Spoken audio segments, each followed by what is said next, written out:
Welcome. आइए हम एक ब्यूटीफुल कंसेप्ट यहाँ पर डेमोन्स्ट्रेट करते हैं एंड वो कंसेप्ट है इम्पल्स और इम्पल्सिव फोर्स का।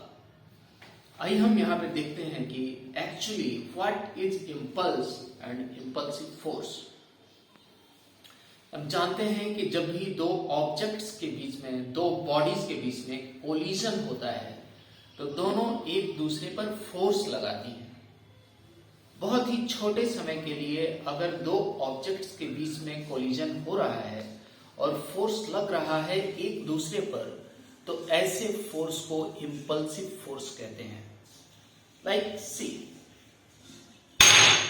दिस ऑब्जेक्ट, ये ऑब्जेक्ट और इस टेबल के बीच में फोर्स लगा है और वो फोर्स बहुत ही कम समय के लिए लगा है।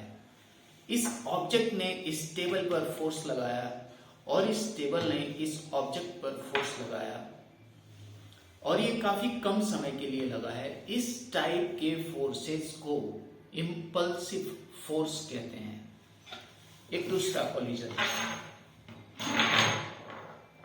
ये जो यहां पर कोलिजन हुआ है इन दो ऑब्जेक्ट्स के बीच में, ये भी इम्पल्सिव है। ये दोनों कोलिजन्स में ऑब्जेक्ट्स दो हैं, कोलाइड हो रही हैं, एक दूसरे पर फोर्स लगा रही हैं और वो फोर्सेस इक्वल एंड अपोजिट हैं और ये बहुत ही कम समय के लिए लग रहे हैं। यहां पर दोनों ऑब्जेक्ट्स का मोमेंटम ही चेंज हो रहा है।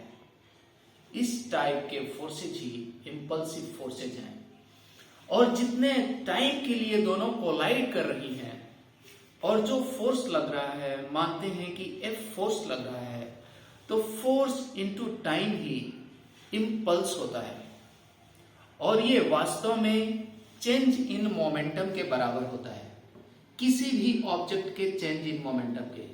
इंटरेस्टिंग बात क्या है, दोनों इक्वल एंड अपोजिट फोर्स लगा रही हैं, दोनों का मोमेंटम इक्वली चेंज हो रहा है, दोनों के बीच में जो कोलाइडिंग टाइम है वो सेम है।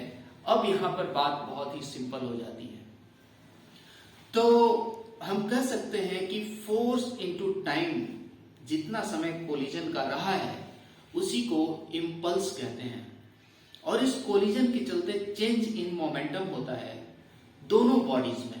तो किसी एक बॉडी का चेंज इन मोमेंटम आप ले लीजिए, दैट इज इम्पल्स। यहां पर हम अगर टाइम को बढ़ा दें, ऑब्जेक्ट्स के कोलिजन के टाइम को बढ़ा दें, तो बहुत ही कम फोर्स, इम्पल्सिव फोर्स की जरूरत पड़ती है। जैसा कि यहां पर हम एक एग्जांपल देखते हैं।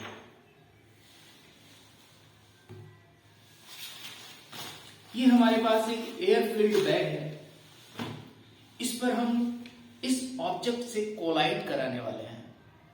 देखते हैं क्या होता है। क्या थोड़े लंबे समय तक थोड़े से कम फोर्स से ये ऑब्जेक्ट रुकती है? Let's see.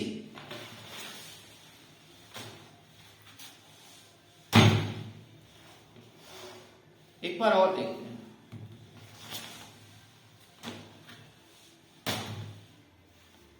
यहां पर भी इन दो ऑब्जेक्ट्स के बीच में कोलिजन हुआ है, लेकिन कोलिजन का जो टाइम है वो थोड़ा लंबा गया है।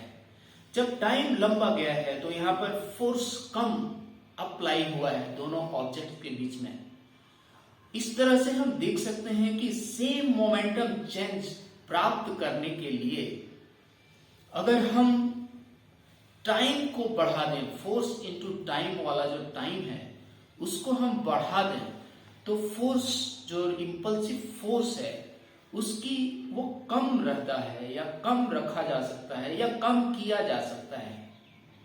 और यहां पर किसी ऑब्जेक्ट को इस कंसेप्ट के अनुसार बचाया जा सकता है, विखंडित होने से रोका जा सकता है। तो यहां पर चेंज इन मोमेंटम जो हो रहा है इस ऑब्जेक्ट में या इस ऑब्जेक्ट में, वो चेंज इन मोमेंटम इम्पल्स के बराबर होता है, फोर्स इनटू टाइम के बराबर होता है। इसी चेंज ऑफ मोमेंटम को इम्पल्स हम नॉर्मली कहते हैं। तो यही है हमारा बेसिक कंसेप्ट इम्पल्स का। Thank you.